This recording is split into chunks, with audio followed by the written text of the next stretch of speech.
भगवान शंकर आणि सती माता यांचा आपण विवाह पाहिला, सगळ्यांना आठवत असेल कथाभाग।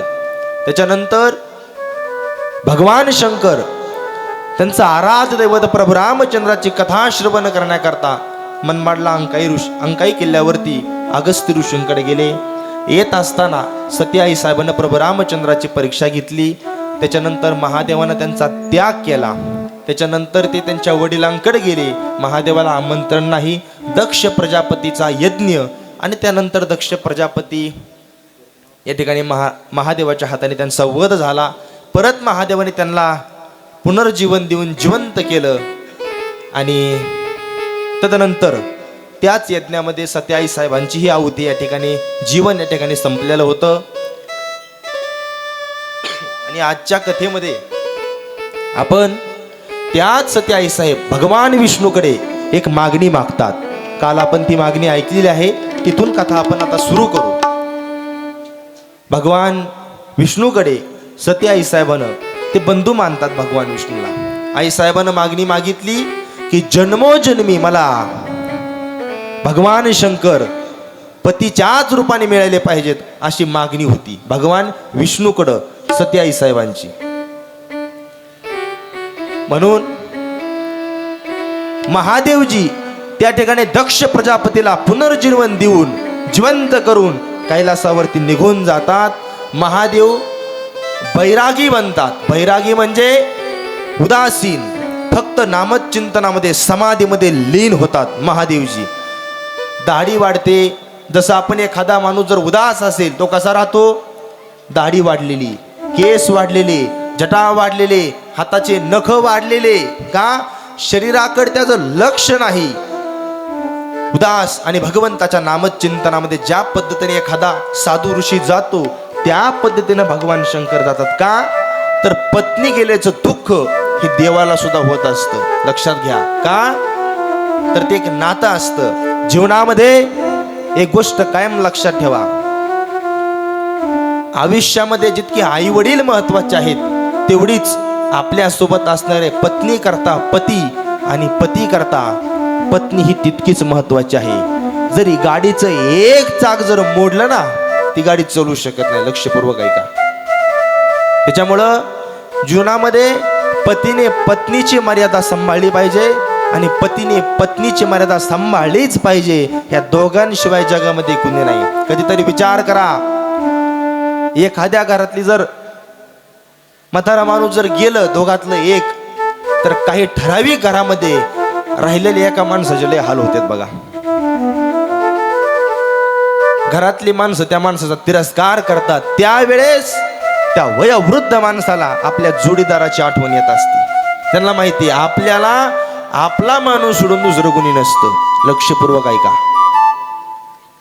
म्हणून अर्ध्यावरती कोणाचा पती जाऊ नये आणि अर्ध्यावरती कोणाची पत्नी जाऊ नये। महादेवजींच्या जीवनामध्ये हे दुःख आलं होतं, पण महादेवजीने प्रभू रामचंद्राचं नामस्मरण सुरू केलं आणि 80,000 वर्ष 86,000 वर्ष तपश्चर्या लावून टाकली महादेवानं।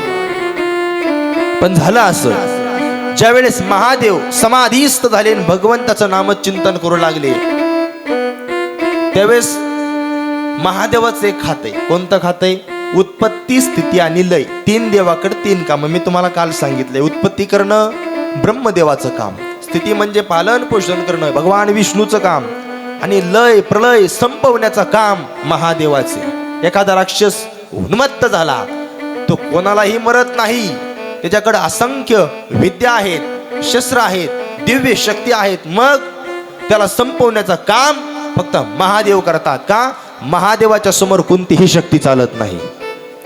मग महादेवजीनं समाधी लावल्याच्या नंतर लक्षपूर्वक ऐका मंडळी, एक राक्षस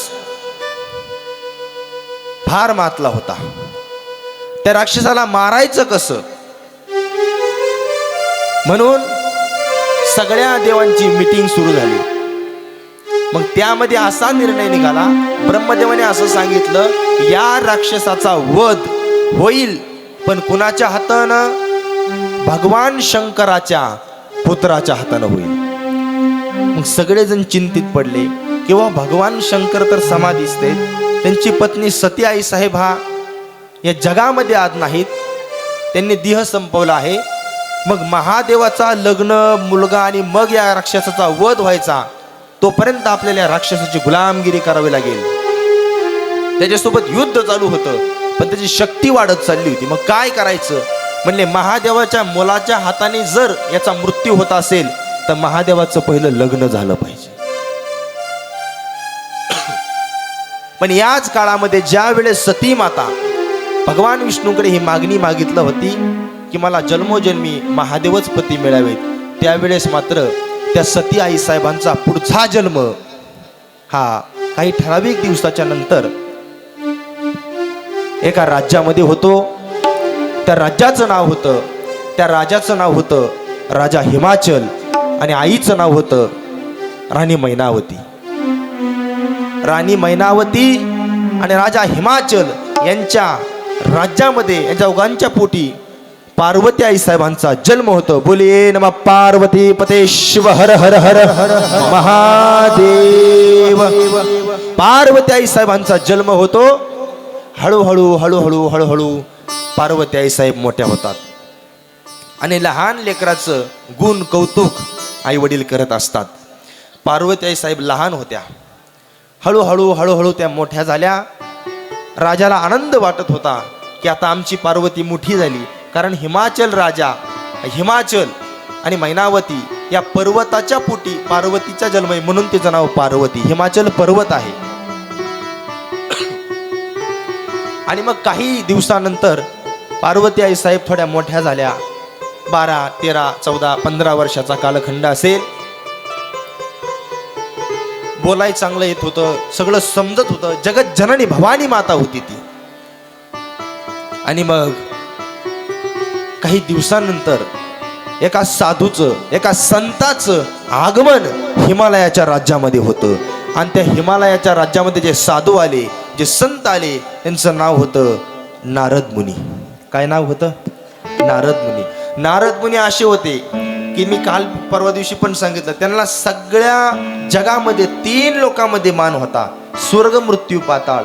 राक्षसांपाशी गेले तरी तेवढाच मान, देवांपाशी गेले तरी तेवढाच मान. आणि मुखामध्ये सदैव भगवन नामचिंतन, नारायण नारायण नारायण श्रीमन नारायण, एवढंच नामचिंतन. नारद मुनी आपल्या राज्यामध्ये आले, हे समजलं की हिमाचल राजा हा संस्कारित होता. हा राजा सनातन धर्माचा आदर करणारा होता. त्या राजानं 1 किलोमीटर वरती फुला तरले त्या महालापासून. का? संत येती घरा तोची दिवाळी दसरा. आमच्या करता साधू संत आमच्या घरामध्ये येतील ना, तो आमचा दिवाळी आणि दसरा हे आमचा सण आहे. आणि मग आनंदाने ढोल ताशे नगारे हे वाजवत नारद मुनींचं आगमन त्या राज्यामध्ये झालं. नारद मुनी येतात महलामध्ये. नारदजी त्या राजाच्या सिंहासनावरती बसतात. त्यांची पाद्य पूजा, यथोचित सन्मान हिमाचल राजा आणि मैनावती राणी करतात. आणि मग पूर्वीपासून पद्धत आहे, जर आपल्या घरामध्ये एखादे जर ऋषी मुनी कुणी महाराज मंडळी आले तर आपण लहान मुलांना काय करतो? त्यांच्या पाया पडण्याचे संस्कार देत असतो. का? तर हे संस्कार लहानपणापासून जर मुलांना दिले तर तेच मोठ्यापणी त्या संस्कारामध्ये राहत असतात. हे आपल्या जुन्या बुजुर्ग माणसांना, जुन्या जाणकार माणसांना माहिती आहे. म्हणून त्या दिवसापासून, तेव्हापासून पद्धत आहे, जर साधू संत ऋषी मुनी जर घरी आले तर लहान मुलांना पाया पडायला लावतात. मग हिमाचल राजा आणि मैनावती राणीने सांगितलं, पार्वतीला बोलून आणा. आपल्या गावामध्ये, आपल्या राज्यामध्ये, आपल्या घरामध्ये साधू आलेत, साक्षात नारद मुनी आलेत. 3 लोकांमध्ये ज्यांचा विहार असतो ते नारद मुनी आपल्या महलामध्ये आलेत. पार्वतीला बोलवा दर्शन घेण्याकरता नारदजींचं. पार्वती आई साहेब आल्या. लहान होते पार्वती माता. नारद मुनींचं दर्शन घेतलं. आणि मग हिमाचल राजा म्हणतो, महाराज नारदजी, आमच्या मुलीचा हात तुमच्या हातामध्ये घ्या आणि हिचं थोडं भविष्य सांगा. का? जगामध्ये 1 नंबर भविष्य सांगण्यामध्ये जर कोणाचा हात असेल तर नारद मुनीचा. नारदा एवढं भविष्यच कोणाला सांगता येत नाही, एकदम काटेकोर पद्धतीने. हो, तेवढा अभ्यास नारदजींचा होता भविष्यामध्ये. नारदजींना तसं म्हटल्याच्या नंतर नारदजी मनात म्हणले, ही जगत जननी भवानी माता, हिचा काय मी भविष्य सांगणार आहे? ही जगतारक आहे, सगळ्यांची माता आहे. पण आई वडिलांची इच्छा असते. मग नारद मुनींनी पार्वती आई साहेबांचा हात हातामध्ये घेतला, थोडं इकडे तिकडे बघितलं. आता माहितीच होतं ना सगळं त्यांना काय होणार आहे ते पुढं, पण तरी पण थोडस. आणि मग सांगितलं, ऐका, तुमच्या पोटी जगत जननी भवानी माता जन्माला आलेली आहे. एवढा आनंद झाला. असं हो, इतके सुशील सुंदर इतके गुण त्याच्यामध्ये आहेत, जे गुण देवीमध्ये असतात, साक्षात ते गुण या भवानी मातेमध्ये आहेत, म्हणजे या पार्वती मातेमध्ये आहेत. इतका आनंद झाला महाराज त्यांना. ते म्हणले, अजून सांगा, अजून सांगा. बरं वाटतं आपल्याला आपल्या मुलांचं कौतुक ऐकायला. अजून सांगा. नारदजींनी सांगितलं, ऐका, पुढं चालून या पार्वती आई साहेबाचं नामकरण होईल. जगामध्ये अनेक नावं मिळतील. कोणतं कोणतं नाव मिळेल? अंबिका, उमा, भवानी, जगत जननी माता. पार्वती मातेची नाव आहेत अंबिका, उमा, भवानी, ही देवीची नाव आहेत. ह्या नावाने ते प्रसिद्ध होईल, मोठा मान सन्मान मिळेल. एवढं ऐकल्याच्या नंतर हिमाचल राजान खुश झाले. ते म्हणले, आता महाराजाला डबल पाकिट देऊ. म्हणले, आता छान सांगितले त्यांनी. 3 दिवस कथा चांगली सांगितली. म्हणले, आपल्या अपेक्षेपेक्षा जास्त अजून थोडं वाढून देऊ म्हणले पाकिट. म्हणजे कार्यकर्त्यांना जाता जाता केला इशारा, बाकी काही नाही. इतकं सुंदर भविष्य आहे पार्वती आई साहेबांचं, असं नारदजी सांगतायत मैनावती राणी आणि हिमाचल राजाला. पण सांगत सांगत असताना ती म्हणले, काय लई सुंदर भविष्य आहे, पण म्हणलं की मनामध्ये संशय येतो. ते म्हणले, पण म्हणजे काय? म्हणले, थोडी अडचण आहे काही गोष्टीतली, काही गोष्टीमध्ये चांगले लक्षणं दिसत नाही. असं म्हटल्याच्या नंतर मैनावती राणी आणि राजा म्हणले, महाराज अडचण काय ते सांगा. ते म्हणले, ऐका, लई सुंदर भविष्य आहे म्हणले, पण हिला जो पती मिळणार आहे तो कसा आहे माहिती आहे का? म्हणले, त्याचा वेश अमंगळ आहे. जो पती मिळणार आहे त्याच्या मनामध्ये कसलीच भावना नसणार, तो अमंगळ असणार. राहण्याच्या बाबतीत त्याला कपडे नीट नाही घालायला, त्याला आई बाप नाही, त्याला राहायला घर नाही, अंगाला काहीतरी राखत चोळायची, म्हणजे असा अमंगळ वेशामध्ये असणारा पती हिला मिळणार आहे. असं म्हटल्याच्या नंतर मैनावती राणी हिमाचल राजा म्हणले, महाराज पाकिट वाढून घ्या, 10,000 जास्त घे म्हणले, पण चांगलं सांगा दर्शन, असं काही बी सांगू नका म्हणले, आम्हाला ऐकू वाटत नाही. दक्षिणा जास्त घ्या पण चांगलं सांगा. नारदजी म्हणले, परी हस्त अशी रेख, अशी रेष आहे हातामध्ये की याच्या पलीकडे मी तुम्हाला काही सांगू शकत नाही. जसं आहे तसं सांगितलंय. हे असा हिला मालक मिळणारे. मग असं म्हटल्याच्या नंतर मात्र आई वडील नाराज झाले, उदास झाले. नारदजी जे आहेत ते सांगतायत, पण आई वडील नाराज होणारच ना. एखाद्या मुलीला जर स्थळ चांगलं नाही मिळणार, जर असं अगोदरच कळत असेल, तिच्या नवऱ्याला ग्रहाला घर नाही, त्याला आईबाप नाहीत, अंगाला भस्म चोळणे, राग चोळणे, मन उदास, काही इच्छा अपेक्षा नाही, निवांत पडे रहो. पण पार्वती आई साहेबांना आनंद होत होता. बघा बरं का, 2 भाव, दोघंही रडायला लागले. आई वडील रडतात आणि पार्वती आई साहेब रडतात, पण दोघांच्या रडल्यामध्ये भाव आहे. पार्वती आई साहेबांचे अश्रू हे आनंदाचे होते का, ते पुढं सांगतो. आणि या दोघांच्या आई वडिलांचे अश्रू हे दुःखाचे होते का, आपल्या मुलीला किंवा आपल्याला असा जावई मिळणार आहे म्हणून त्यांना दुःख वाटत होतं, म्हणून ते दोघं रडत होते. आणि पार्वती आई साहेब मनातली मनात, का ती जगतजननी भवानी माता आहे, त्यांना माहिती होतं की आपल्याला भगवान शंकर पतीच्या स्वरूपाने मिळाले आहेत. कारण असं वर्णन दुसरं कोणाच माणसाचं नाही, कोणत्याच देवाचं नाही, फक्त भगवान शंकराचं आहे. पण हे पार्वतीला माहिती होतं, या दोघांना माहिती नव्हतं. मग ठराविक दिवसाच्या नंतर पार्वती आई साहेबाला एक स्वप्न पडलं. काय स्वप्न पडलं? की तुम्ही तपश्चर्या करा. तुम्हाला जर महादेव पती पाहिजे असतील, जगामध्ये असे बरेच माणसं आहेत ना, की ज्यांना आई नाही, वडील नाही, ऋषीमुनी आहेत, त्या अंगाला भस्म लावतात, तपश्चर्या कर, असे बरेच आहेत. पण त्यामध्ये महादेव आहेत. पण महादेवच जर पाहिजे असतील तर तुम्हाला त्याच्याकरता तप करावं लागेल. कारण तपाशिवाय जगामध्ये काहीच चालत नाही. तप बल रचई प्रपंच विधाता. वा प्रपंच विधाता. तप बल रचई प्रपंच विधाता. तप बल विष्णु सकल जगन्नाथा. तप बल विष्णु सकल जगन्नाथा.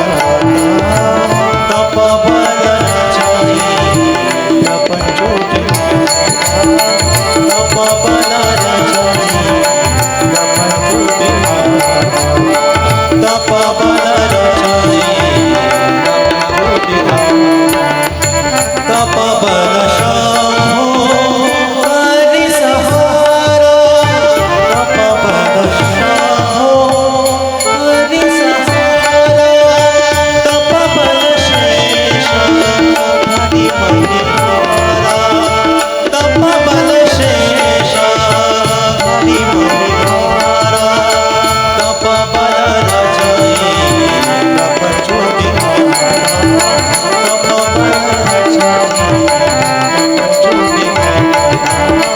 तप बल रचई प्रपंच टाळ्या वाजवा गायक वादकांना. तप बल रचई प्रपंच विधाता. पार्वती मातेला तप करण्यास सांगितलं स्वप्नामध्ये. का सांगितलं? आता लक्षपूर्वक ऐका थोडस. जगामध्ये कोणतीही गोष्ट असो, तुम्हाला जर प्राप्त करायची असेल, तुम्हाला साधना करावी लागेल, तुम्हाला तपश्चर्या करावी लागेल. महाराज सिंत वाजवतेत, महाराज तबला वाजवतेत, महाराज गायन करतेत. एवढी सोपी गोष्ट नाही. आज हजारो लोक यांच्याकरता टाळ्या वाजवतात, पण याच्या मागे यांचं तप आहे, यांची साधना आहे त्या विद्येमधली. गुरूंचा मार खाल्लाय, गुरूंवर गुराकले नाहीत. जे गुरूंवर गुराकले ते आज गुरांमागे आहेत. कळायला लागले का बघा. मग गुरूंचा ज्यांनी आदर केला, गुरूंचा मार खाल्ला, त्या साधना केली, तपश्चर्या केली त्या विद्येची, त्या देवीची, त्या सरस्वती मातेची, मग काय होतं? त्याचं फल मिळत असतं. मग महादेवजी तप का करतात? त्याचं एकमेव कारण आहे. महादेव जरी असतील, भगवान विष्णू आता प्रमाण दिलं, तप बल रचई प्रपंच विधाता. ब्रह्मदेव जरी या विश्वाची निर्मिती करत असतील तर ते सदैव नामस्मरण करत असतात. भगवान विष्णू, भगवान ब्रह्मदेव, भगवान महादेव सुद्धा नामस्मरण करतात. का करतात नामस्मरण? ते जग चालवण्याची ताकद त्या भगवंताच्या नामचिंतनाने मिळते. त्यांना माहिती. मग पार्वती आई स्थापने ठरवलं, भगवान शंकर जर पती म्हणून मिळवायचे असतील तर आपल्याला नामचिंतनच करावं लागेल. मग आता विचार करा, एवढ्या कमी वयाच्या पार्वती आई साहेब तप करण्याकरता साक्षात देवी जगज्जननी भवानी माता अरण्यामध्ये गेल्या तपश्चर्या करण्याकरता. पार्वती आई साहेब गेल्या. तपश्चर्या किती केली हे जर तुम्ही ऐकलं, तुमचा विश्वास बसणार नाही. त्या ग्रंथामध्ये असं वर्णन आहे. पण अगोदर तुम्हाला युगाचं गणित सांगतो, मग लक्षात येईल. युगाचं गणित ही जी कथा आहे, ही सत्ययुगातली कथा आहे. कोणत्या युगातली? 4 युग आहेत. किती? 4 युग आहेत. पहिलं सत्ययुग, दुसरं त्रेतायुग, तिसरं द्वापार युग आणि चौथं हे चालू आहे ते कलियुग. सत्ययुगामध्ये माणसाला आयुष्य होतं 1,00,000 वर्षाचं. किती होतं? 1,00,000 वर्षाचं. त्याच्यामध्ये वर्णन आले, उंची किती होती माणसाची, कोण कोण कसे कसे होते. वासुकी सर्पाचे अवशेष काही दिवसापूर्वी शास्त्रज्ञांना, सायंटिस्ट लोकांना आपले मिळले या भारत देशामध्ये, बाहेर देशामध्ये. तर ते काहीतरी 50 फूट का काय 50 मीटरचा वासुकी सापाचे अवशेष सापडले किंवा त्याचे काही फोटो आले. तर वासुकी नाग हे दिसतंय का गळ्यात? 3 दिवस नाही दाखविला. या कार्यकर्त्यांकरता टाळ्या वाजवा. मग तुम्हाला सांगतो काय गंमत आहे. आज फोटो थोडा वेगळा वाटतोय ना पाठीमागं, का तुमचं लक्षच नव्हतं तिकडं? गळ्यातल्या साप आज चेंज झालाय फोटो. म्हणजे एवढे अपडेट आहेत तुमचे कार्यकर्ते की थोडी सुद्धा उणीव त्यांनी सप्ताह संपेपर्यंत चेंज केलंय. एवढी सोपी गोष्ट नाही. याच्याकरता एवढे जाणकार नियोजक मंडळी कार्यक्रमाकरता गावात असावे लागतात. की माझं पण लक्ष नव्हतं, पण झालं थोडंसं. एक दोन जणांनी सांगितलं की गळ्यातला साप मागच्या फोटोमध्ये वेगळा होता, त्यांनी रात्रीत सगळं बदलून टाकलं.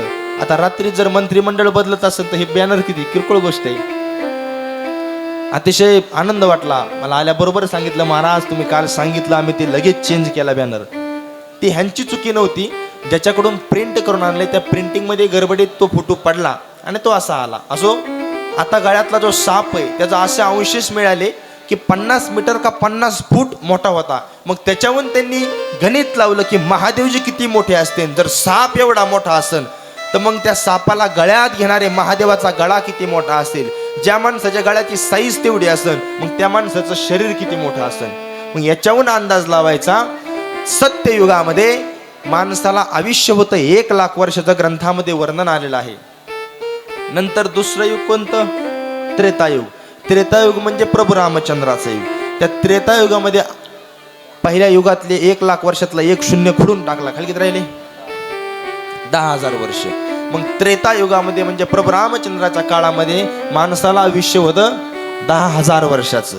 नंतर 3 नंबरचं युग द्वापार युग. द्वापार युगामध्ये परत 1 शून्य खुडला. मग भगवान श्रीकृष्णाचं युग आलं. त्या युगामध्ये 10,000हून 1 शून्य कमी झाला, खाली किती राहिले? गणित कच्च आहे का तुमचं?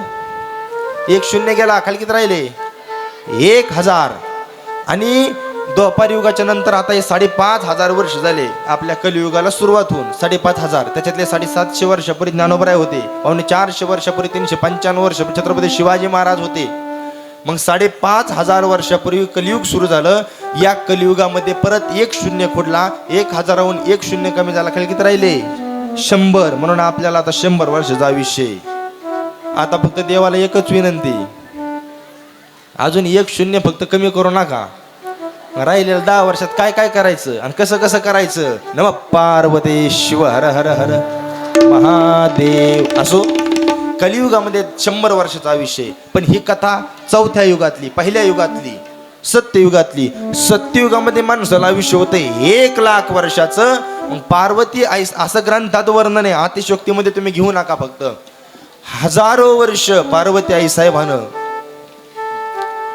भगवान शंकराचं नामस्मरण केलं. कसं केलं माहिती? फक्त त्या अरण्यामध्ये जे काही फळं मिळतील ते फळं खायचे, फक्त फळं खायचे, पाणी प्यायचं, बस एवढंच. कंदमुळं फळं वगैरे खायची. 1000 वर्ष तपश्चर्या केली. पण महादेव काय प्रसन्न होत नाहीत. ऐका, महादेव प्रसन्न होत नाहीत. परत पार्वती आई साहेबाला राग आला, एवढे दिवस मी तपश्चर्या करते तरी देव प्रसन्न होत नाहीत. ठीक आहे, मग आता मात्र मी फळं खायचं सोडून देणार. मग फक्त बेलीचे पानं खायला सुरुवात केली. काही ठराविक झाडाचे म्हणा, बेलीचे फक्त पानच खायचे, बाकी काही खायचं नाही आणि पाणी प्यायचं. 1000 वर्ष तपश्चर्या केली परत तशी पार्वती आई साहेबानं केली, तरी पण महादेव प्रसन्न होत नाहीत. आता काय करायचं? पार्वती आई साहेबाला परत वाटलं आता काहीतरी आपली साधना कमी पडते म्हणून देव प्रसन्न होत नाहीत. फळही सोडले, झाडाचं पानही सोडले. मग आता फक्त पाणी पिऊन तपश्चर्या करायची. 1000 वर्ष तपश्चर्या सुरुवात झाली, फक्त पाणी, बाकी काहीच नाही. तरी पण महादेव प्रसन्न होत नाहीत. तुम्ही म्हणता तुम्हाला अशीच पार्वती म्हातारी करायची का काय? आता ऐका, 1000 वर्ष पार्वती आई साहेबाला परत वाटलं काहीतरी आपल्या साधनेमध्ये कमतरता पडती. मग पाणीही सोडून दिलं, फक्त श्वास घ्यायचा आणि श्वासच सोडायचा. या शरीराला लागणारी फक्त एकच गोष्ट आई साहेबांनी घेतली, पाणी नाही, फळ नाही, पानं नाही, मग फक्त श्वास घ्यायचा, सोडायचा, घ्यायचा, सोडायचा आणि नामस्मरण चालू. आणि मग ज्या वेळेस शेवट श्वास सुद्धा बंद करण्याची वेळ आली त्यावेळेस मात्र सप्तऋषी आले. आता हा भाग सप्तऋषी का आले इथपर्यंत हे ऐका, मग तुम्हाला थोडासा मागचा भाग सांगतो. आता ज्या वेळेस पार्वती आई साहेब तपश्चर्या करीत होत्या त्यावेळेस वरती देवांची मीटिंग पडली. काय की आता आई साहेबांची तपश्चर्या पूर्ण होणार आहे, बरोबर का नाही? मग आई साहेबांची तपश्चर्या पूर्ण झाल्याच्या नंतर आपल्याला महादेवासोबत त्यांचा विवाह करायचा आहे आणि त्यांच्या पुढे जे संतान जन्माली, जे मुलगा जन्माली, त्याच्या हातून तारकासुराचा वध करायचा आहे. ठीक आहे म्हटले, पण महादेव तर तयार झाले पाहिजेत ना. हे लग्न करण्याकरता. चला म्हणले महादेवाला जाग करू. आता महादेवाला तपश्चर्यातून जागा करण्याची कोणाची ताकद आहे का? त्यांची साधना भंग करायची आणि त्यांना जागा करायचं म्हणजे जो जागा करायला जाईल तो डिलीट जगामधून, तो गायब झाला समजायचा. पण म्हणले कुणाची तरी आहुती बळी द्यावाच लागेल. मग कामदेवाला पुढं केलं. कुणाला केलं? कामदेवाला सांगितलं तुमचा कामाचा बाण महादेवावरती सोडा. त्यांच्या मनामध्ये प्रेम उत्पन्न झालं पाहिजे, लग्न करण्याची इच्छा उत्पन्न झाली पाहिजे. कामदेवाला हे काम करायचं नव्हतं, पण जगाच्या कल्याणा, संताच्या युगती, ते संत नव्हते देव होते, पण जगाच्या कल्याणा इथपर्यंत घ्यायचं आपण. जगाचा कल्याण करण्याकरता हे करणं गरजेचं होतं. त्याने कामरूपी बाण काढला आणि साक्षात महादेवावरती प्रहार केला. महादेव समाजातून उत्थान झाले, पण राग आला, मला कोणी उठवलं म्हणून तिसरा नेत्र उघडला आणि कामाला जाळून भस्म करून टाकलं. कामदेव मेल्याच्या नंतर कामदेवाची पत्नी ही महादेवाकडे आली आणि त्यांचे पाय धरले. देवा, हे काय केलं तुम्ही? ही सगळ्या देवांची इच्छा होती म्हणून त्यांनी तुम्हाला साधनेतून उठवलं आणि तुम्ही त्यांना संपवलं. माझे पती मला कधी मिळतील? तेच महादेवानं आशीर्वाद दिला, ऐक, हे सत्ययुग आहे, नंतर त्रेतायुग जाईल आणि द्वापार युगामध्ये भगवान श्रीकृष्णाचा अवतार होईल, भगवान विष्णूचा. त्यांचे चिरंजीव प्रद्युम्न, त्या प्रद्युम्नच्या होणारी पत्नी, तिचं नाव होतं उषा. त्या उषाच्या स्वरूपात तू असतील आणि प्रद्युम्न हा कामदेव असेल आणि तुला त्यावेळेस तुझा पती मिळेल, महादेवानं सांगून टाकलं. त्याच्यानंतर ती निघून गेली. महादेव उठल्याच्या नंतर सगळे देव जमा झाले तिथं. कशा करता जमा झाले? इंद्रदेव, चंद्रदेव, वरुण देव, सगळे देव, 33 कोटी देव सगळे तिथं आले आणि महादेवाची गर्जना सुरू केली, महादेवाचं भजन सुरू केलं. महादेवाला आनंद वाटावा. आता कसं असते, एखाद्या माणसाकडून जर आपल्याला एखादं काम करून घ्यायचं असेल, त्याची काय करावं लागते? निंदा नाही, चुकायला लागली काहीतरी, स्तुती करावं लागते, त्याला गोड बोलावं लागते, गोड. त्याला झाडाव चढावं लागते. कशाच्या? हरभऱ्याच्या झाडाव. तुमच्याकडे चांगलं चढू देत, हरभऱ्याच्या झाडावर चढावं लागत आहे त्याला. मग महादेवाला हरभऱ्याच्या झाडावर चढवायला सुरू केली. असं भजन केलं महादेवाचं म्हणता देवांनी. कसं भजन केलं? ओम नमः शिवाय, ओम नमः शिवाय, हर हर बोले नमः शिवाय, ओम नमः शिवाय, ओम नमः शिवाय, हर हर बोले नमः शिवाय, ओम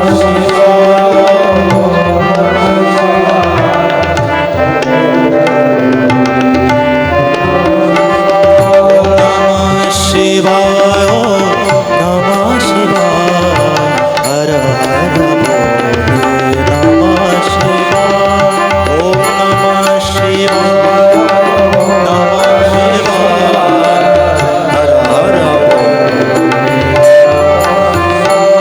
ओम नमः शिवाय, ओम नमः शिवाय, हर हर बोले नमः शिवाय,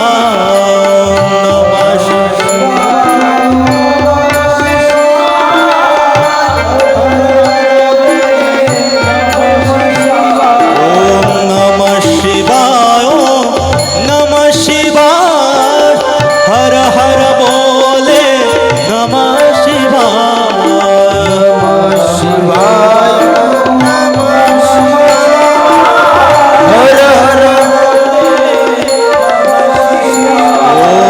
जय हो.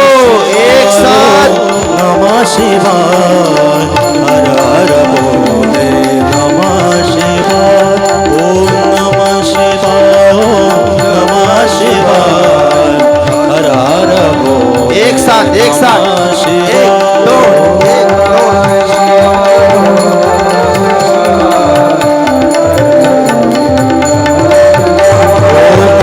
शिवाय, नमः शिवाय, हर हर बोले नमः शिवाय, ओम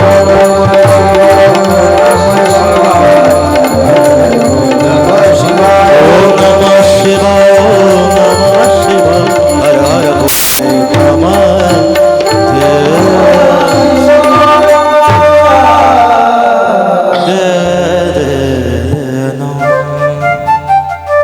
महादेव समाधीतून उठलेले आहेत आणि सगळे देव महादेवाचं नामस्मरण करायला लागले, भजन करायला लागले. महादेवा.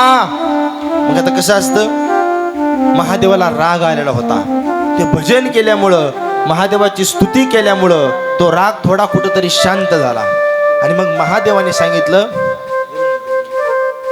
बस झालं म्हणले, आता पाणी लावायचं, लय झालं, बोला म्हणले काम काय ते, मुद्द्याचं बोला, तुम्ही कशा करता एवढं पाणी लावताय मला बघाच बसून. मग महादेवाने सांगितलं, सगळे देव म्हणाले, देवा झालंय असं कसं, तारकासूर नावाचा एक राक्षस उन्मत्त झालाय आणि त्या तारकासूराला संपवण्याकरता सगळ्या देवांनी प्रयत्न केले, पण तारकासूर कोणाच्याच हाताने मरत नाही. म्हणले मग ब्रह्मदेवाने असं सांगितलंय, त्या तारकासुराचं मरण हे फक्त महादेवाच्या मुलाच्या हाताने होणार आहे. असं मग देवा तुम्हाला लग्न करावे लागेल आणि तुम्हाला जो मुलगा होईल त्याच्या हातून तारकासुराचं मरण होणार आहे. महादेव म्हणले, हे तर चांगल्या चांगल्यांना पुरी मिळणार. माझ्या भावना तुमच्यापर्यंत पोहोचल्या, म्हणजे मुद्दा फिरून फिरून रोज तिथंच यायला लागलाय. अजून इथे चांगले चांगले लोकाचे बुट, लोकाच्या गाड्या, लोकाचे दोरे, लोकाचे चष्मे वापरणारे, परत त्यांची रेंज जायची वेळ आली म्हणले, पर आता त्यांचं आयुष्य संपत चाललंय हळूहळू हळूहळू. 40, 45, 50 थोड्यासाठी त्यांना वाटतं आता कशा करता करायचंय, म्हणजे असे प्रश्न त्यांच्या मनात निर्माण व्हायला लागले. आणि मी महादेव, मी असा राहतो, मला घर ना आई ना वडील, माझा बँक बॅलन्स बी काय नाही सध्याला, FD बी नाही, LIC पॉलिशा नाही ता आहे की नाही, रोख ठेवण बी काही नाही, सोनं काही करून ठेवलं नाही म्या, मला कोण मुलगी देईन. देवाने सांगितलं, ओ क्वालिटीला किंमत असती, रांग लागेल तुमच्या पुढं, तुम्ही फक्त म्हणा. महादेव म्हणले, असं एकदा माझं झालेलं अहो, तरी बी क्वालिटी असल्यावर काही बी होतंय म्हणले. असं असतंय का म्हणले, तसंच आहे म्हणले, तुम्ही फक्त म्हणा, तुम्ही फक्त हा म्हणा. अहो तुमच्यावर करता हजारो वर्ष झालं एक मुलगी तपश्चर्या करती देवा. महादेवाने सांगितलं, मला विश्वास नाही या गोष्टीवर. अहो महादेवा तुमच्या करता हजारो वर्ष झालं अन्न पाणी त्याग करून तपश्चर्या चालू आहे. तुम्हाला एक सांगू का, तुम्ही कधी ऐकलं का, कलेक्टर, PSI, तलाठी, तहसीलदार, प्रांत, क्लास 1, क्लास 2 अधिकारी अशा मुलांचे लग्न रखाडले? ऐकलेत का कधी? त्यांचे झालेले बी कळत नाहीत, होत कोणाचे नाहीत. गावात बोंबलं हिंडायचं, मोटरसायकली पळवायच्या, तोंडात 2-4 पुड्या सोडायच्या, इकडं थूक तिकडं थूक, इकडं थूक तिकडं थूक, आईवर गुरकायचं, बापाला माघारी बोलायचं, गुंड्या लावायच्या नाहीत, सगळे शर्ट उघडे बंद लावून हिंडायचं गावात. कोणत्या भांडणात हेवच पुढं, चांगल्या कामात माग. DJ वाल्याने जर ह्याला बघितलं तर ह्याला गाम सुटतोय, DJ वाल्याला असलं तर हे पेले अंग घालितोय. दुसऱ्याच्या कुणाचं लग्न असो हेवत नाचायला. तू काय येडा आहेस का काय नेमका?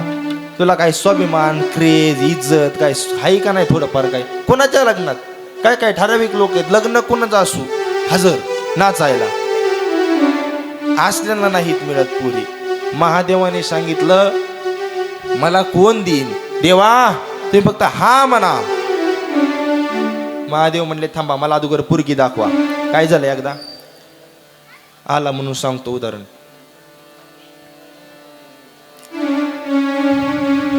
एका मुलीला बघण्याकरता एक मुलगा आला घरात बसला, पण त्यांनी जवळजवळ 35 पुरी बघितल्या होत्या.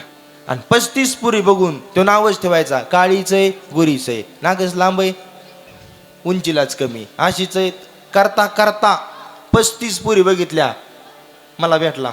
म्हणलं, मूर्खा दिसन ते फायनल कर, येड्यावानी करू नको, परत असाच राचीन. ते म्हणला, महाराज तुम्ही लय बोललात, मला आता जातो म्हणला, जी बघायचं चालू तिलाच फायनल करून येतो. गेला बसला. तो म्हणला, समोरून मुलगीनी पोहे आणले, चहा आणला, पाणी दिलं, बस म्हणला, मामा होणाऱ्या सासऱ्याला जमलं, 1 रुपया तुम्ही खर्च करायचा नाही, सगळा खर्च मी करणार, फायनल म्हणला, लग्न जमलं.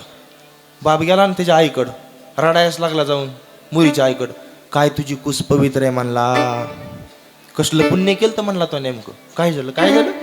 अगं जावई निसता आला आणि त्यांनी पुरगी बघितली की फायनल केलं, आणि लग्न बी तेव्हाच करतो म्हणला, आणि किती बी पैसे लागू द्या मीच करतो, लईच जमलंय म्हणले. असं आणि जावाई बिले गणपती आणि गुटगुटीत दिसतोय म्हणली.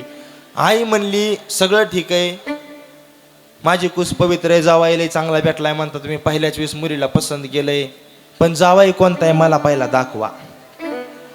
ते म्हणली, तो नवरा म्हणला, तिचा बाप म्हणला पुरीचा, तो मधल्या खुर्चीत जो बसलाय का तो जावाई. आणि आई म्हणली ह्यो, आणि ह्याला माझी पोरगी द्यायची, मी भिकाऱ्याला देईन पण ह्याला देणार नाही का, ह्यो पहिल्यांदा मलाच बघाय आलता. म्हणजे ह्यो अजून लोकाच्या परलेकराचे लग्न व्हायची लोकाच्या पुरीच अजून बघतोय. म्हणजे ह्याला आता कसं करावं सांगा तुम्ही. आता ऐका, महादेवजींनी सांगितलं पोरगी कोणती ती मला पसंत करेन का, माझं वय किती, मी आओ देवा तुम्ही कोण आहेत, सत्यम शिवम सुंदरम, तुम्हाला वय तुमचं वाढत बी नाही कमी होत नाही, तुम्ही महादेव आहेत, तुम्ही ब्रह्म निर्गुण निराकार स्वरूप आहात, तुम्हाला या मायेचा बाधा होत नाही देवा. पण तुम्ही हे जगा करता दाखवले, केस वाढवणं हे तेन सगळे जगा करताय का. आम्ही दोतरावर राहिलं पाहिजे, आम्ही जीन्स पॅन्ट घालून हिंडायचं, बरमुडे घालायचे, मग लोक सुधरतील का. तसं देव म्हणले मी लय शायनिंग हल्ल्यावर जमणार नाही, म्हणून महादेव आपल्यासारखं राहतेत, महादेव साधं राहतेत. महादेवाने सांगितलं ठीक आहे, पण त्या मुलीची मला परीक्षा घ्यायची बघा, तर मी तिच्यासोबत लग्न करेल. मग महादेवजीने काय केलं, विशेष सप्त ऋषी पाठवले आणि सप्त ऋषींना सांगितलं जा त्या पार्वतीची परीक्षा घेऊन घ्या, ती माझ्यासोबत विवाह करण्यायोग्य आहे का नाही हे पाहण्याकरता, तिचं महादेवावर प्रेम आहे का नाही हे पाहण्याकरता महादेवानं. आणि असं कथा बी आहे की आज शिवरात्रीला महादेव पार्वतीचा विवाह झालेला आहे बरं का, म्हणजे सगळा योग जुळून आलाय आपला आज. मग महादेवाने सप्त ऋषी पाठवले, तर सप्त ऋषी गेले. ही मधले जे असतात का लग्न जमीनवाले लई हुशार असते ती, हा जुने टोप्यावाले फेट्यावाले धोतरावाले माणसाने एवढे लग्न जमिवले महाराज.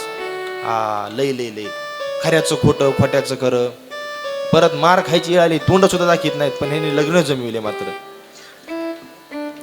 महादेवजी सप्त ऋषींना पाठवलं, सप्त ऋषी गेले पार्वती आई सभापशी आणि थांबा म्हणले. आता कुठं आलती आपली कथा, पार्वतीनं पाणी सुद्धा सोडलं होतं, श्वासावरती तपश्चर्या चालू होती, त्यावेळेस सप्त ऋषी आले होते. आता श्वास सोडून द्यायचा, फक्त तप करता करता प्राण त्याग करायचा, महादेव प्रसन्न होत नाहीत म्हणून. पण तेवढ्यामध्ये सप्त ऋषी आले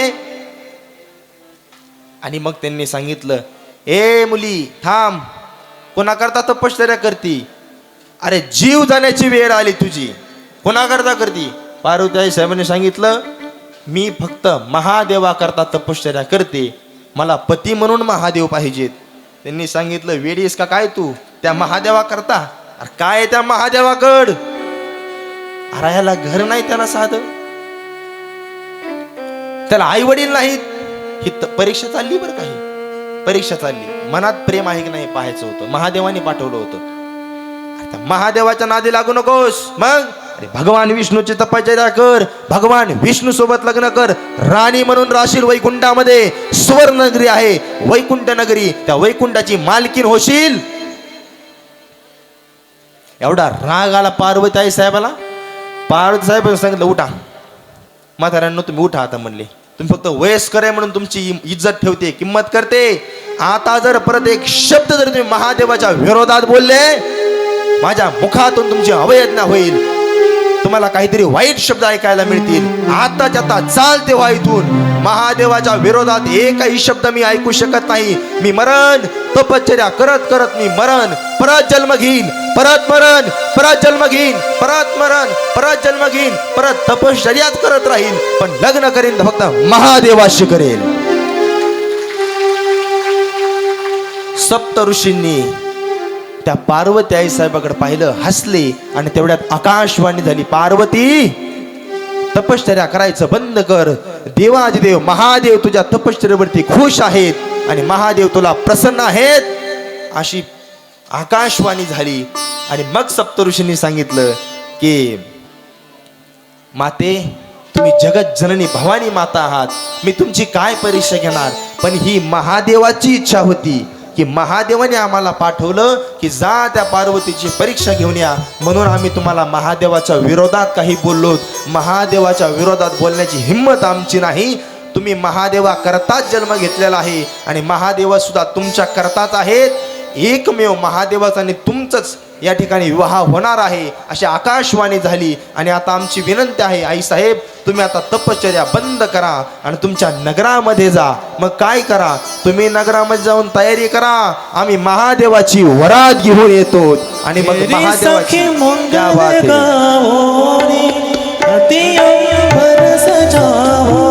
वा वा वा.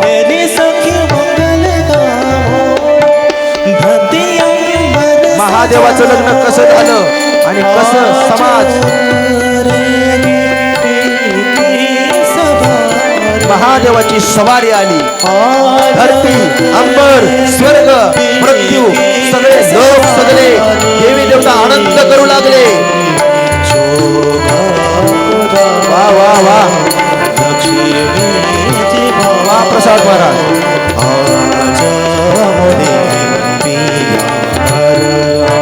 महादेव घरी येणारे.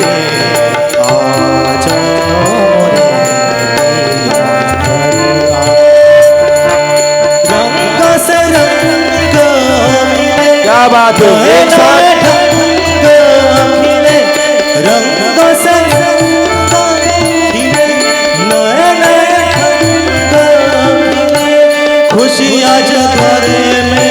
आनंद होऊ लागला. हिमाचल नगरीमध्ये, स्वर्गामध्ये, कैलाशामध्ये, वैकुंठामध्ये.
महादेवाची वरात हिमालयाच्या नगरामध्ये आली.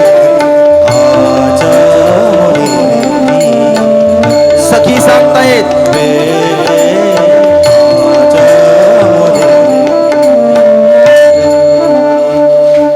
वा वा वा. महादेवाची वरात सुरुवात झाली. कशी सुरुवात झाली माहिती? पहिली वरात ऐकली होती तुम्ही महादेवाची निघलेली. पहिल्यांदा महादेवासोबत कोण होतं? कलवर. कलवर माहिती का तुमच्याकडे शब्द? काही भागात लांडगा म्हणतात, काही भागात काय म्हणतात कलवरा, म्हणजे नवरदेवासोबत असते ते. हा कलवराच म्हणतात ना. हा कलवरा. आणि खाली जालन्या भागात विदर्भात लांडगा म्हणतात, लांडगा. काही भागात सोकान्या म्हणतात, सोकान्या. पण आमच्याकडे कलवरा म्हणतात. तुमच्याकडे कसं काय? आमच्याकडे माणसं मेल्यावर जाळतात, तुमच्याकडे पण तसंच आहे ना? हा असू द्या, म्हणजे लक्षात यासाठी म्हटलं. महादेवाची वरात निघाली. आता पहिली वरात सतीच्या दरबारामध्ये गेली होती, दक्ष प्रजापतीच्या राज्यामध्ये. पण आता ही वरात हिमालय आणि मैनावती राजाच्या दरबारात निघाली महादेवाची. काय झालं? महादेवजीनं नंदी सजवला, गण निघाले. पण मागच्या लग्नाच्या वेळेस बाकी देवी देवता सहज होते, त्यांना असा विशेष काय त्यांचा हेतू नव्हता. पण या लग्नामध्ये सगळ्या देवांनी विशेष सहभाग घेतला होता. का? तर हे लग्न व्हावं ही सगळ्या देवी देवतांची इच्छा होती. कारण त्यांच्यावरती संकट आलं होतं, तारकासूर नावाचा राक्षस. आणि यांचं लग्न झाल्याच्या नंतर यांना जो होणारा मुलगा आहे त्या मुलाच्या हातानं, कार्तिक स्वामीच्या हातानं तारकासुराचा वध होणार होता म्हणून सगळे देवी देवता पुढं पुढं करत होते. चला महादेवाचं लग्न लवकर उरकून टाकू, चला. मग इंद्रदेवानं ऐरावत सगळ्या देवांना आपापल्या गाड्या काढल्या आणि महादेवाच्या वरातीच्या पाठीमागं लावल्या. आता विचार करा, महादेवाची वरात कशी असेल ते वजनदार. झालं असं, महादेवजीनं मेकअप करायला सुरुवात केली. महादेवजीचा मेकअप म्हणजे काल सांगितला तसा भस्म, मेलेल्या माणसाची राख, मेलेल्या माणसाची मुंडके, मुंडक्याची माळ, रुंड माळा गळ्यामध्ये, चिता भस्म, अस्ताव्यस्त शरीर, व्याघ्रांबर, गजचर्म, असे कातडे गुंडाळलेले अंगाला, त्रिशूळ हातामध्ये, त्याला डमरू, असं वजनदार स्वरूप घेऊन महादेव निघाले. तर कसं दिसत असेल तुम्ही विचार करा. आणि पार्वती आई साहेब किती सुंदर होत्या. आता पार्वती आई साहेब एवढ्या सुंदर, जगत जननी, महादेव म्हणजे निवळ. ते स्वरूप तुमच्या लक्षात आणा. मग असं स्वरूप मांडल्यावर आता तिथालचं काय अवस्था होणार होती. सगळे निघाले, पण काही लोक चॅप्टर असतात. विष्णू हा चतुर आहे, चतुरातू शिरोमणी, गुण लावण्याची खाणी, मुकुट सकळा मणी, धन्य तोची विठोबा. म्हणजे भगवान विष्णू चतुर देव आहे. देव चतुर जाणून अंतर वर्तत असे. भगवान विष्णूने सांगितलं, तुम्हाला जर वाटत असेल आपली क्रेज, आपली इज्जत, आपली क्वालिटी, आपला दबदबा, आपला रुबाब, आपला थाट जर तुम्हाला टिकवायचं असेल, बाकी देवांना सांगितलं तर ह्या महादेवासोबत जाऊ नका म्हणले तुम्ही वरातीत. अरे का अवतार आहे, काही मेकअप असतो का म्हणले. अरे घाबरत त्यांना ते लोक, गावातले पोरं सोरं मरत म्हणले ह्याला बघून महादेवाला. आता त्यांचं सख्य तो मित्रत्वाचा या ठिकाणी संबंध लावायचा. 3 नाते तुम्हाला मी काल सांगितलेत, महादेव आणि विष्णू, सखा, सेवक आणि स्वामी, सखा, सेवक आणि स्वामी. पण चेष्टा करत असताना मित्राचं नातं. मग विष्णूने सांगितलं, तुम्ही जर ह्या महादेवासोबत गेले तर आपली सुद्धा इज्जत कमी होईल. मग आपण महादेवाच्या अगोदर निघून जायचं. मग लेवलनुसार आतमध्ये एंट्री केली त्या राज्यामध्ये. अगोदर सगळे देवी देवता गेले, इंद्रदेव, चंद्रदेव, सूर्यदेव, सगळे लोक बघण्याकरता महादेवाची वरात येणारे. मग वरात कशी असेल सगळे लोक पाहण्याकरता आले. सुरुवातीला इंद्रदेव, चंद्रदेव, सूर्यदेवाचं आगमन झालं. इतके तेजस्वी, इतके सुंदर देव बघितल्यानंतर एवढे लोक खुश झाले. लोक म्हणले, अरे ह्या महादेवाच्या वराडात येणारे देवच एवढे सुंदर आहेत, लोकच एवढे सुंदर आहेत, तो नवरदेव कसा असेल. आता नवरदेव कसा आहे, इतका आनंद लोकांना व्हायचा. एक गाडी आली की वेगवेगळ्या कंपनीची, वेगवेगळ्या क्वालिटीची गाडी यायची आतमध्ये, वेगवेगळ्या देव, सगळ्या देवांचं दर्शन त्या लोकांना व्हायचं. इंद्रदेव, चंद्रदेव, सूर्यदेव, वरुणदेव, वायुदेव, अग्निदेव, सगळे देव आले. मग यांची लेवल संपल्यानंतर ब्रह्मदेवाने एंट्री केली त्या लग्न मंडपामध्ये, त्या राज्यामध्ये. ब्रह्मदेवाचं स्वागत जबरदस्त झालं. ब्रह्मदेव म्हणजे काय सामान्य नाहीत, जगाचे, सृष्टीचे रचयिते. एवढी सृष्टी एवढी सुंदर त्या ब्रह्मदेवाने निर्माण केली. आणि मग ते ब्रह्मदेव आगमन झालं, ब्रह्मदेवाचं स्वागत केलं. आणि मग नंतर जगत पिता भगवान विष्णूचं आगमन झालं. आता भगवान विष्णू म्हणजे सामान्य नाही, जगातला 1 नंबरचा सुंदर देव. लक्ष्मीकांत शांताकारं भुजगशयनं पद्मनाभं सुरेशं विश्वाधारं गगनसदृशं मेघवर्णं शुभांगं लक्ष्मीकांतं कमलनयनं योगी वेदान्तगम्यं वन्दे विष्णु भवहरं सर्व लोकैकनाथं. भगवान विष्णूंचं आगमन ज्यावेळेस त्या मंडपामध्ये झालं, सगळ्यांनी टाळ्याच वाजवल्या. काय सुंदर देव आहे म्हणले हा भगवान विष्णू. जशा तुम्ही वाजवल्या अशा त्यांनी पण वाजवल्या. काय सुंदर देव आहे म्हणले. अरे भगवान विष्णूकडे पाहिलं, लक्ष्मी सुद्धा मोहित झाली होती. जगत जननी लक्ष्मी माता, जी लक्ष्मी माता कोणालाच मोहित नव्हती, ती लक्ष्मी माता स्वतः हार घेऊन भगवान विष्णूच्या जाऊन समोर उभा राहिली होती. ज्यावेळेस समुद्र मंथन झालं त्यावेळेस पण भगवान विष्णूनं पाठ फिरवली. लक्ष्मीला किंमत दिली नाही, मोजलं नाही का. लक्ष्मीला अहंकार झाला होता की जगामध्ये 1 नंबर सुंदर फक्त मीच आहे म्हणले, कुणी सुंदर नाही असं लक्ष्मीला वाटलं. पण लक्ष्मीला सुद्धा भगवान विष्णूने सुरुवातीला किंमत दिली नाही. समोर येऊन उभा राहिली, भगवान विष्णूने पाठ फिरवली. परत लक्ष्मी तिकडनं आली, परत भगवान विष्णूने पाठ फिरवली. परत लक्ष्मी समोर आली, परत पाठ फिरवली. भगवान विष्णू ही अगोदरची कथा सांगतो, कसलीच किंमत दिली नाही, कसलीच. मग लक्ष्मीला वाटलं मी एवढी सुंदर आहे, माझ्या करता इंद्र चंद्राशी पळत येत माझ्या माग. भगवान विष्णू मला सुद्धा किंमत देत नाही म्हणजे, कारण देव चतुर आहे, चतुरात शिरोमणी, पुन्हा लावण्याची खाणी. लक्ष्मी वाटलं आता काय करावं, का भगवान विष्णू मला स्वीकार करत नाहीत. मग लक्ष्मी मातेनं भगवान विष्णूचे पाय धरले, पाय लक्ष्मीचे, हाती दिसे यावे काकुळती सर्वस्व अभिमान सांडून टाकला की मग तिच्या लक्षात आलं की मला अभिमान झालाय माझ्या सौंदर्याचा, माझ्या स्वरूपाचा, मी फार सुंदर आहे असं मला वाटतंय. हा अहंकार आहे म्हणून देव माझा स्वीकार करत नाहीत. अहंकार सोडून दिला, सगळा अहंकार सांडला, अहंकार टाकून दिला आणि भगवंताच्या पायावरती हात ठेवले, डोकं ठेवलं, क्षमा मागितली आणि मग भगवान विष्णूनं त्या लक्ष्मी मातेचं वरण केलं. त्या भगवान विष्णूची एंट्री झाली वजनात भगवान महादेवाच्या लग्नाच्या धर्ममंडळामध्ये, राज्यामध्ये.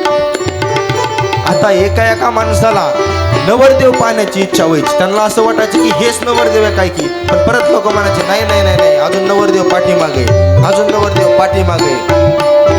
आणि मग झालं असं, सगळे देव निघून गेले आणि कैलासाहून महादेवासोबत निघायला कुणीच नाही राहिलं.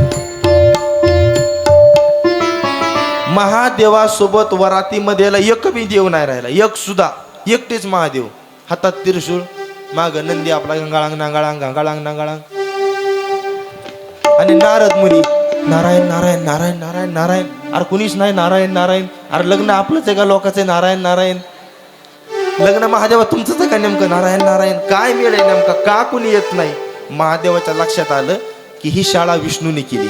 असं आहे का म्हणले, माझ्यासोबत शाळा करता का? थांब म्हणले, तुम्हाला माझा नमुना दाखवतो म्हणले. आता मग आता महादेव म्हणले, ह्यांना काय वाटलं कार्यकर्ते फक्त ह्यांच्याकडेच का गुवाहाटीला घेऊन गेले, आमच्याकडे नाहीत का कार्यकर्ते? म्हणले आपले कार्यकर्ते बोलू म्हणले, थांबा. आणि मग महादेवाने जीच मानता आगमन दिलंय, हाक मारली गणांना, चला म्हणले आपले बोलवा कार्यकर्ते सगळे. आता महादेवाचे कार्यकर्ते कोण आहेत? वा,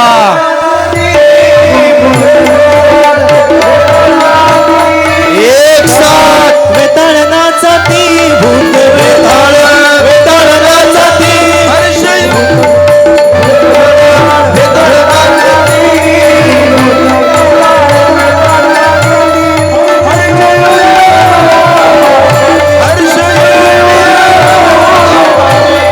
वेताळ, वेताळनाचा ती भूत वेताळ, वेताळनाचा ती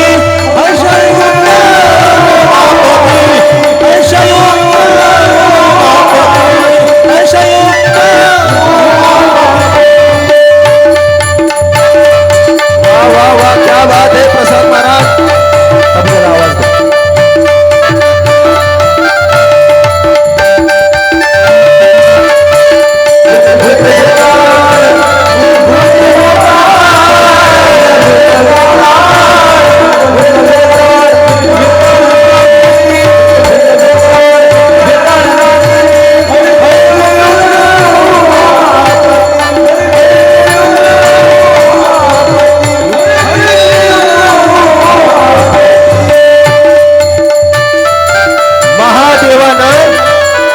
भूतांना वाहन केलं, कारण महादेवाचं गण म्हणजे भूत आहे. भूत वेताळनाथी हर्ष उमापती, असे भूत निर्माण झाले जसले भूत कुणीच बघितले नसते. असे भूत निर्माण झाले. बारीक आवाज. वा, कसले कसले भूत होते ऐका. एका भूताला 10 तोंड होते, पण त्यांना हातच नव्हते. काही भूतांना 100 हात, पण त्यांना पायच नाही. काहींना 10 पाय, पण त्यांना मुंडकच नाही. काहींना हात बी नाही, पाय बी नाही, मुंडक बी नसते, रोंडावण्याचे गणगणत चालायचे. योगिनी, पिशाच, भूत दसले भूत आपण ऐकले बी नाही, पाहिले बी नाही, असले भूत निर्माण झाले. महादेवाने सांगितलं माझी चेष्टा केली का म्हणले, आता मी बी तुमची थोडी चेष्टाच करतो. महादेवाचे आणि मग वरात तयार झाली. आता ते कसला प्रसंग असेल बघा. हजारो भूत, सगळे भूत जिकडं तिकडं, आणि त्यांच्यामध्ये पहिल्यावर बसून महादेवजी निघाले. नारद एवढं भेलं. नारद म्हणला एखादं भूत जर आराटलं तर मी जागेवर मरण, इतके खतरनाक भूत होते. नारद नुसतं नारायण नारायण नारायण नारायण, देवा वाचव रे म्हणला. मी बघूनच चक्कर यायला लागले. असले भूत निर्माण झाले आणि महादेवाची वरात हिमालयाच्या राज्याच्या दिशेने निघाली.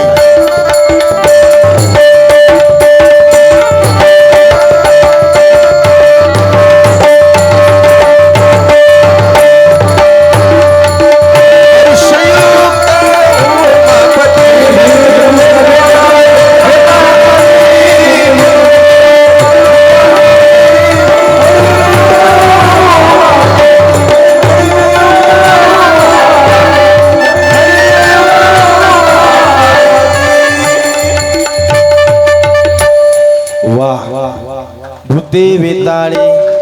जोरात वाजवा, जोरात. वा. हर्षयुक्त उमापती. हर्ष म्हणजे, हर्ष या शब्दाचा अर्थ असा होतो आनंद.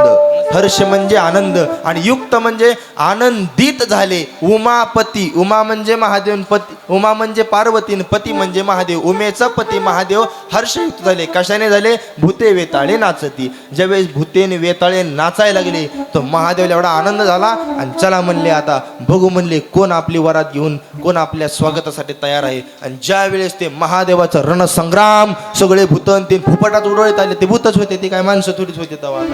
भूतावानीच सगळा फुफटाच अवकाशामध्ये. आणि लांबून लोकांनी बघितलं कोण आले. सगळ्यांनी सांगून ठेवलं होतं ब्रह्मदेवाने विष्णूने याच्या मागे येणारी, विष्णुदेवाच्या पाठीमागे येणारा जे कोणी देव असेल तो नवरदेव असेल, ते महादेव असतील. देवादिदेव महादेव आणि त्यांची वरात, त्यांचा काफिला येणारे सगळे सज्ज झाले. हातामध्ये फुलं पंचारती घेऊन होत्या. कोण? मैनावती राणी म्हणजे महादेवाची होणारी सासू. ही हातामध्ये गेट मध्ये उभा होती, हातामध्ये पंचारती घेऊन. महादेव आले की महादेवाला ओळायचं होतं. आणि ज्या वेळेस महादेवाची एंट्री त्या दरबारामध्ये झाली, तिकडनं जे लोक पाहायला गेले होते ते सगळे लहान लहान लेकरं माघारी पळत पळत आले. म्हणले आजची वरात जो बघन आणि जो जिवंत राहील जगातला एक नंबरचा भाग्यवान माणूस आहे. म्हणजे वरात बघून जो माणूस जिवंत राहील तो भाग्यवान माणूस आहे. म्हणले जिवंतच राहू शकेल. काय काय तिकडे चक्रा येऊन पडले. त्यांनी बघितलं, म्हणले काय झाले म्हणले नेमकं. आणि जेव्हा महादेवाचा तो अवतार ते सगळे मुंडक्यावाले बिगर मुंडक्याचे 2-4 हात जास्त, काही काहींना एक साईडने हातच नाहीत पायच नाहीत, हे असली गँग जेव्हा त्यांनी बघितली, मैनावती राणीने जेव्हा महादेवाकडे पाहिलं जागेवर चक्कर आली. सासू जागेवर पहिल्यांदाच अटॅकच कोमातच गेली. आमच्या गावात आमच्या सरपंचाची आई कोमात गेली एक वेळेस. कोमात गेली. कोमात मी गेलतो आमच्या आजीकडं. आमच्या आजीला म्हणलं आजी तुला काय माहिती का? म्हणले काय झालं? म्हणलं आपल्या गावातल्या सरपंचाची आई कोमात गेली. म्हातारे म्हणले जाऊ दे बाबा मोठे माणसं आहेत कुठे बी जातील. अरे कोमात म्हणजे काय? ते काय इंग्लंडला फ्रान्सला जपानला गोव्याला फिरायला नाही गेली, ती दवाखान्यात ऍडमिट झाली र म्हातारे. आता कोणी सांगावं म्हातारीला. महादेवाची सासू जाग्यावर कोमात. महादेवाला बघितलं आणि मग सगळा समाज नाराज झाला. अरे आपण काय घोकलं होतं आणि काय आपल्या समोर आलं. मग असं झाल्याच्या नंतर नारदजी सोबत होते. नारदजी आतमध्ये गेले, मैनावती राणीला उठवलं. ऐका उठा राणी साहेब. ते फक्त एवढंच म्हणायची मोडलं मोडलं. भिकाऱ्याला देईन पण महादेवाला देणार नाही अजिबात, जमणारच नाही. म्हण आजला कुठे नवरदेव असतो का? अरे आम्हाला माराय आलाय का नेमका वरात घेऊन आलाय म्हणले, सगळे भूत आणलेत ना गोळा करून, जमणार नाही. पण नारद मुनी होते, त्यांनी समजूत काढली. आई साहेब माझी एकच इच्छा आहे. काय? माझ्या करता माझ्यावर विश्वास ठेवून एकदा तुम्ही फक्त महादेवाचं स्वरूप बघा. हे स्वरूप नाही, तुम्हाला आता महादेव प्रत्यक्षात दर्शन देतील. महादेवाचं खरं कसं स्वरूप आहे. मैनावतीने सांगितलं आता काय राहिले म्हणले बघायचं. ह्यात सगळं कळलं म्हणले. भाताहून शितावून भाताची परीक्षा असते, अजिबात काय बघायचे नाही. माझी पोरगीने ह्याला बघितलं मरण म्हणले जाग्यावर. माझी पोरगी फुलासारखी एवढी नाजूक आहे आणि माणसं तरी ह्यांचे कसले आहेत कडीचे. माणसं तरी नीट पाहिजेत ना, नवरदेव तरी नीट पाहिजेत. एका बी धोरणात जमणारच नाही म्हणले. नाही नाही नाही नाही माझ्यासाठी तुम्ही ऐका. महादेव इतके सुंदर आहेत. विष्णूला काय करता? चंद्र इंद्र हे सगळे किरकोळ आहेत, त्यांच्यापासून उत्पत्ती सगळ्यांची. महादेव देवादिदेव महादेव आहे, ते जगातला एक नंबर सुंदर देव. सत्यम शिवम सुंदरम. महादेव एवढं सुंदर जगात कोणीच नाही, हेच सत्य. हे माहिती होतं, पण महादेव स्वरूप दाखवत नाहीत कोणाला खरं. मैनावती ऐकत नाही, पण नारद मुनीचा आज्ञा होती. चला संत सांगतेत एकदा बघू. परत पंचारती तयार केली. तेव्हा नारद मुनी येताना महादेवाला सांगून आले, महादेवा फक्त आता माझी इज्जत घालू नका, नाही तर मला ही जेलमध्ये बंद करून ठेवतील. आता फक्त तुमचं सुंदर स्वरूप ह्या मैनावती राणीला दाखवा. आणि ज्या वेळेस दुसऱ्या वेळेस मैनावती राणी हातामध्ये ताट घेऊन महादेवाला ओवाळणा करता आली, एवढं सुंदर स्वरूप भगवंताचं पाहिलं. इतकं सुंदर स्वरूप ते मोहित होऊन गेली, ओवाळायचं सुद्धा विसरली. आणि ज्या वेळेस ओवाळून ते परत पार्वतीकडे पळत पळत गेली आणि पार्वतीला सांगली, गौरी हे पार्वती तुझं परम भाग्य आहे, तुला महादेवासारखा सुंदर पती मिळाला. गौरी धा तोरे धा धी धा धा गौरी तोरे परम धा धा गौरी तोरे परम धा शंभु पर आए शंभु पर आए आज तो हमारे द्वार आज तो हमारे द्वार भोलेनाथ आवे भोलेनाथ आवे गौरी तोरे वाह वाह वाह एक साथ गौरी तोरे महादेवाची सासू वर्णन करते महादेवाचं शंभो पर